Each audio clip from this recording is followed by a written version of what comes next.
Voy a usar una metáfora. A mí las metáforas me encantan porque te permiten visualizar cosas que son cosas que son complejas de explicar con palabras.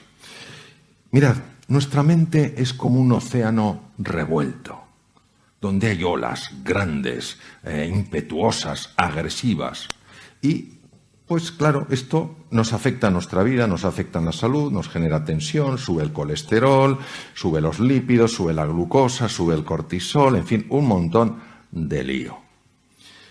Cuando una persona se va sosegando, cuando una persona se va calmando, es como si pasara de la superficie del océano con esas ondas, con esas subidas y esas bajadas, a un espacio un poquito por debajo. Entonces ya estás debajo, ya estás en el agua, ya te has sumergido, no estás muy profundo, pero miras hacia arriba y aunque sientes la agitación de las olas, no te están afectando tanto.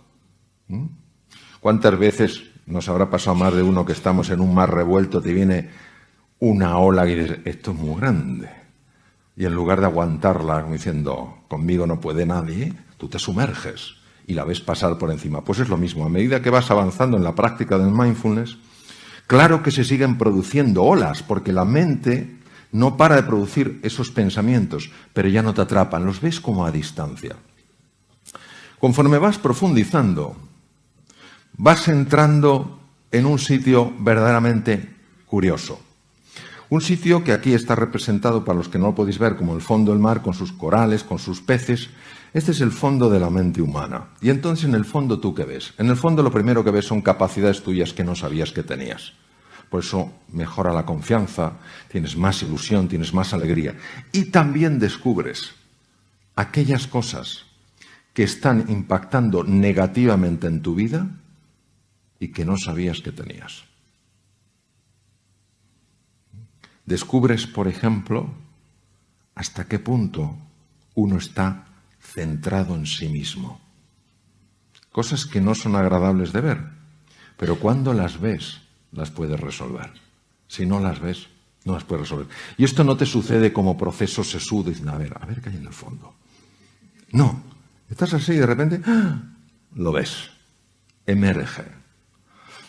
Es muy importante que entendáis una cosa, el mindfulness no busca cambiar a nadie. El mindfulness es un abordaje que lo que busca es enseñarte un camino para reencontrarte con tu verdadera identidad.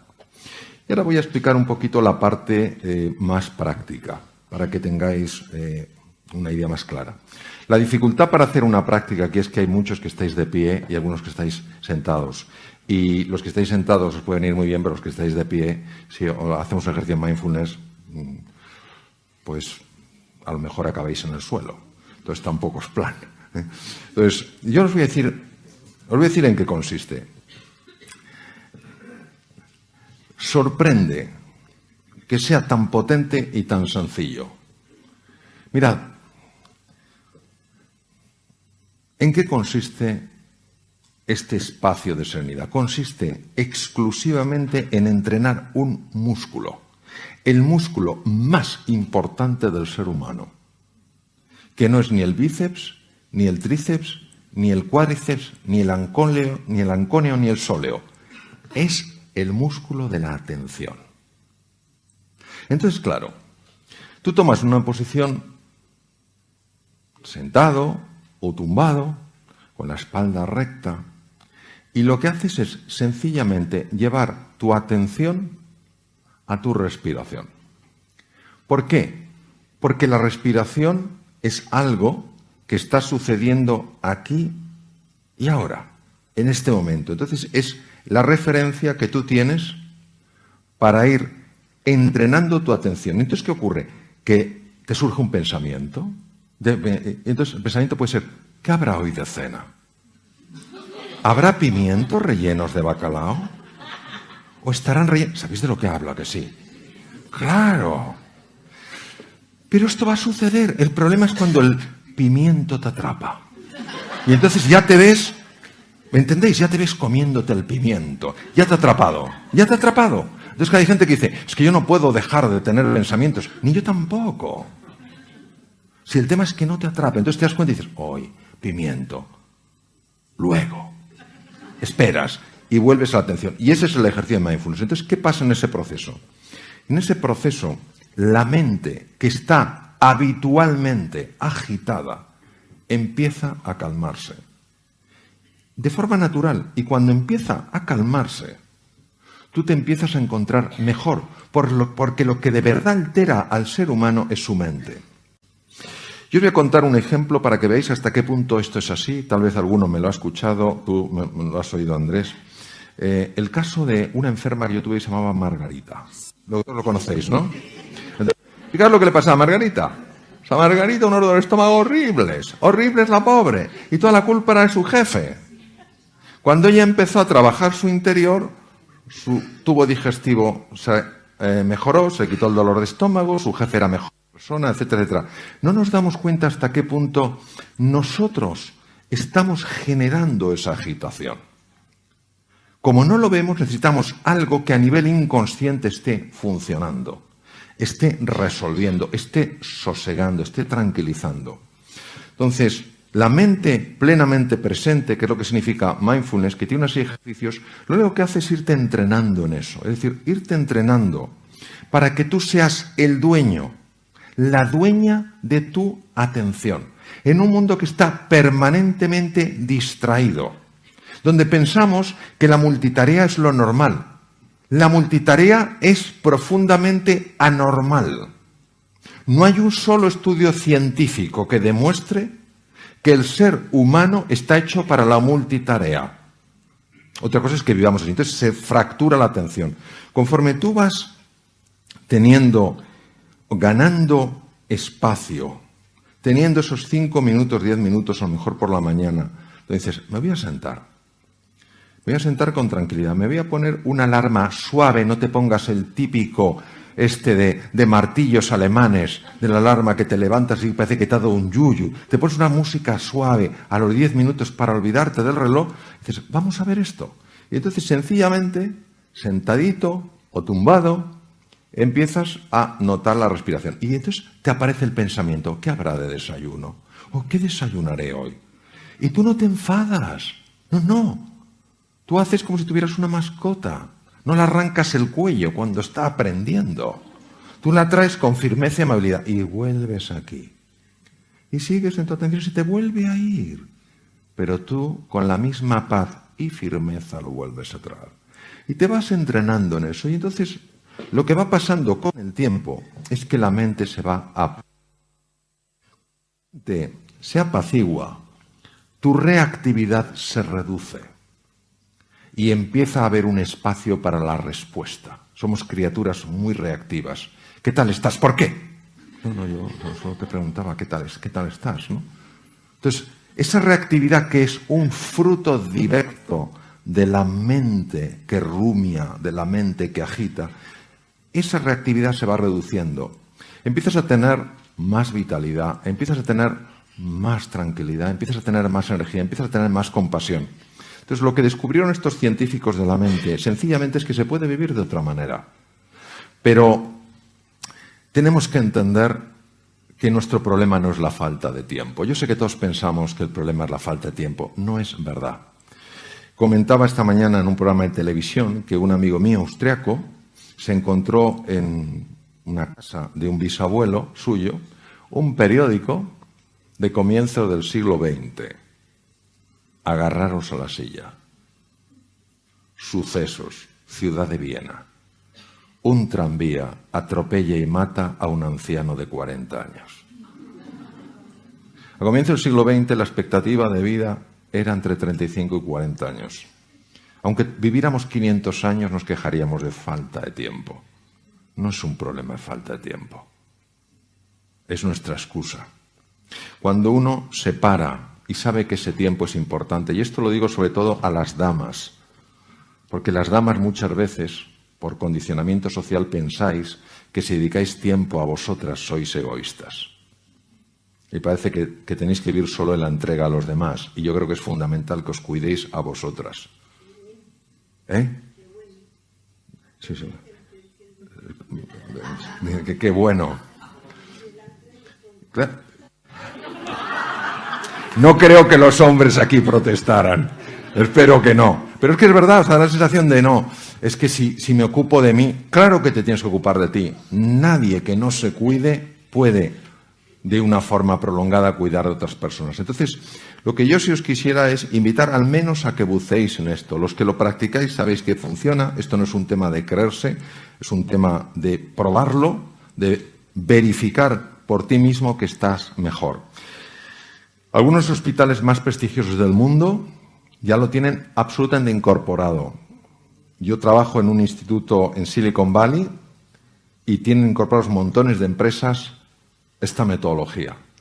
Es decir, es algo que lo que te ayuda es a vivir de otra manera, a saberte manejar en medio de la tempestad con un componente de paz, con un componente de serenidad, con un componente de alegría y con un componente de entusiasmo, que si nos dejamos llevar por ese piloto automático con el que todo el día vamos con la lengua fuera, eso es muy difícil de experimentar. Entonces, yo sencillamente os animo mucho a que, bueno, lo practiquéis, exploréis, busquéis.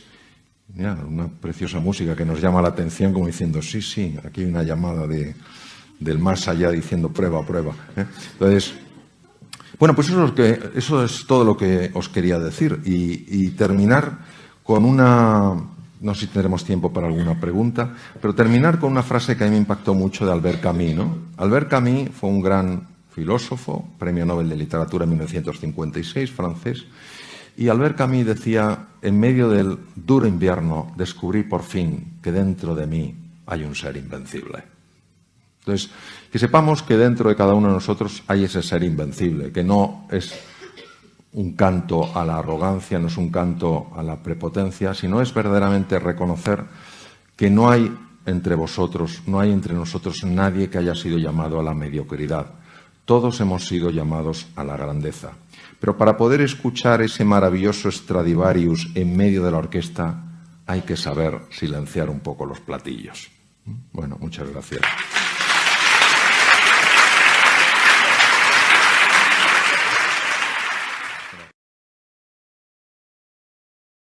El problema que estamos experimentando en la sociedad moderna es la siguiente.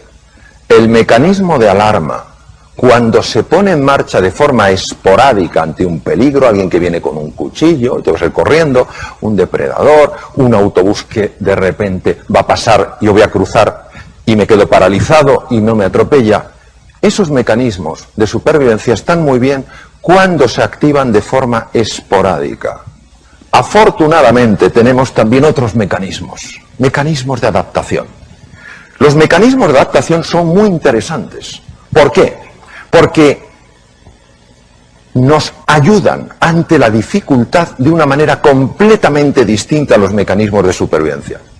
Observar, este es un terreno incierto, con peligros, los rayos son 30 millones de voltios, y también seguro que hay oportunidades ahí. En ese momento, cuando no es la amenaza, sino peligro más oportunidad, lo lógico, lo coherente es que el cerebro active no mecanismos de supervivencia, sino mecanismos de adaptación. Si en medio del desierto aparece un coyote, sí se activará el mecanismo de supervivencia, pero mientras tanto es el mecanismo de adaptación. ¿Por qué el mecanismo de adaptación? Porque el mecanismo de supervivencia solo nos permite atacar, quedarnos bloqueados o huir. Y ya os podéis imaginar que para explorar un territorio nuevo, atacar, quedarse bloqueado o huir es una pobre opción. Son los mecanismos naturales del ser humano. Nosotros hemos progresado a lo largo de la evolución desde hace 2,5 millones de años porque los mecanismos que hemos puesto en marcha fundamentalmente son de adaptación. Solo ante la presencia de un tigre de dientes de sable o un mamut o un mastodonte hemos puesto mecanismos de supervivencia. ¿Por qué son tan interesantes los mecanismos de adaptación? Por lo siguiente. Cuando el cerebro pone en marcha ese mecanismo, a diferencia de cuando pone en marcha el de supervivencia, la sangre no va a la amígdala, sino que va a la zona prefrontal, la zona clave para prestar atención, para ver las cosas con perspectiva, para tomar decisiones y para aprender. Además, da una orden para que células madre situadas en las cavidades cerebrales empiecen a convertirse en neuronas, y esto se ha probado en adulto. Por eso el mecanismo de supervivencia es el que nos ha permitido aprender cómo entender ciertos patrones en entornos nuevos, activa la creatividad, la capacidad de atención, la perspectiva, la memoria. ¿Por qué el ser humano moderno tiene de forma habitual, y esto es una cosa súper constatada desde el punto de vista médico, ¿por qué tiene activado de forma habitual sus mecanismos de supervivencia? Si no le ayudan a adaptarse y encima le generan desgaste incluso a nivel celular. Eso es lo que tenemos que resolver. Generamos interpretaciones de amenazas que son creaciones mentales y respondemos como si fueran peligros y amenazas físicas. Ahora, ¿por qué ponemos en marcha estos mecanismos en lugar de mecanismos de adaptación? Entendemos que el cerebro se equivoca, como se equivoca con el tablero. ¿Pero qué hace que se equivoque? ¿Cuál es la causa? La clave es múltiple. Vamos a analizar los elementos más importantes. El primero es el manejo de la atención. ¿Dónde pongo yo mi atención? ¿Dónde me estoy enfocando? ¿Por qué? Porque donde llevéis vuestra atención será siempre más real para vosotros. Muy importante, la atención es selectiva. Vemos donde miramos. La realidad es muy amplia, pero si solo estamos mirando a un sitio no veremos lo otro. Mucho cuidado con la toxicidad ambiental. Hay personas que son extraordinarias y a su vez son como agujeros negros. Te chupan la energía. Ves a otra persona igual y dice, ¿tú también has estado con él? Sí. Una cosa es la persona que está pasando por un mal momento o por muchos malos momentos y otra la persona que es fundamentalmente negativa. ¿Entendéis la diferencia, verdad? Mi consejo es distancia, porque os afectará sin que os deis cuenta por vía inconsciente. No penséis que vale decir, no, yo sé perfectamente lo que de esta persona me voy a quedar o no voy a quedar. No es así. Por vía inconsciente está entrando y está afectando a cómo percibo el mundo. Luego, ser vosotros y vosotras los dueños de vuestra atención. Poner vuestra atención donde entendáis que es inteligente y apartaros de cualquier sitio que por llevaros a ese entorno pone en marcha automáticamente mecanismos de supervivencia. Segundo, las expectativas que tengáis de vosotros y de los demás tienen por sí solas la capacidad de activar o desactivar los mecanismos de supervivencia. El propio hecho de sentirse animado y de tener altas expectativas y de confiar cambia químicamente la sangre. El primero en el mundo que lo vio fue el profesor Bandura. Siguiente tema. Hemos visto la importancia del foco, que me puede meter en un mecanismo de supervivencia o no. Las expectativas, lo mismo. Bajas expectativas activan mecanismos de supervivencia. Son mecanismos mentales, pero que tienen acceso al mundo físico. El tercero es la forma en la que nos hablamos a nosotros mismos. La voz interior tiene tres formas. La voz de la desesperanza, no hay salida. La voz de la sumisión, si hay salida yo no la puedo encontrar. Y la voz punitiva, si hay salida y puedo encontrarla, no merezco encontrarla. ¿Cuál es el efecto en el cerebro? El efecto es fascinante. Activan la amígdala, ¿os acordáis de la amígdala? Activan la amígdala, pero no frente al depredador. Activan la amígdala desde esquemas mentales, puros. ¿Cómo lo hacen? Desde la parte situada encima del ojo derecho, ahí empiezo yo a tener la conversación negativa. Yo no puedo, no me lo merezco, soy incapaz, nunca llegaré, pum pum. Y enseguida esa idea, ese pensamiento sostenido se convierte en sentimiento porque el cíngulo anterior, que es esto, lo transmuta de un pensamiento en un sentimiento. Inmediatamente se activa la amígdala. La amígdala activa el hipotálamo en la profundidad del cerebro y el hipotálamo pone en marcha el mecanismo de supervivencia a través de las glándulas suprarrenales encima de los riñones, que inundan la sangre de adrenalina, noradrenalina y sobre todo de cortisol, que es la hormona reina en lo que es el mecanismo de supervivencia. Claro, todo eso hace que mi cerebro entre en un mecanismo de ataque, huida o bloqueo, que no me sirve para adaptarme en un mundo que está exigiendo de mí claridad mental y capacidad de aprender. Por eso, mucho cuidado con la forma en la que nos hablamos a nosotros mismos. Mucho cuidado en alimentar voces negativas en los demás, porque tienen un extraordinario poder para cambiarnos físicamente. Siguiente tema, la gestión del error. ¿Cómo nos vamos a tratar a nosotros ante el error? ¿Cómo vamos a tratar a nuestra gente ante el error lógico del aprendizaje? Porque si nos tratamos duramente activaríamos mecanismos de supervivencia. Si entendemos que es parte del proceso y que necesitamos aprender un camino nuevo para progresar, no activaremos los mecanismos de supervivencia. Ojo, porque somos muy duros con nosotros mismos. Y las heridas que nos hacemos en el corazón, y las heridas que facilitamos que a veces otros se hagan, cuesta mucho esfuerzo y mucho trabajo reparar. Hace falta mucho tiempo, mucho compromiso, para curar, para sanar heridas en el mundo emocional. Entonces, seamos cuidadosos, gentiles, amables, en la forma de hablarnos a nosotros mismos y a los demás. ¿Y qué cosas decía Albert Einstein? La fuerza de la voluntad, la fuerza del compromiso. Es más fácil estar abajo, es más arriesgado subir, pero desde arriba se ve otra perspectiva y se alcanza con la fuerza del corazón, porque lo que el corazón quiere sentir, la mente se lo muestra. La gente sencilla nos puede enseñar grandes cosas. ¿Cuántas veces nos levantamos por la mañana, o me levanto por la mañana, para no generalizar, digo, no sé qué, el agua cuánto tarda en salir caliente, hará frío, no sé qué desastre, está lloviendo? Los guerreros Kun en el Kalahari, norte de Sudáfrica, uno de los territorios más duros del mundo, han convertido los esques, las excusas, en los hayques, las acciones, y en los tenemos que, la responsabilidad. Qué ejemplo para nosotros de lo que es la heroicidad en el día a día.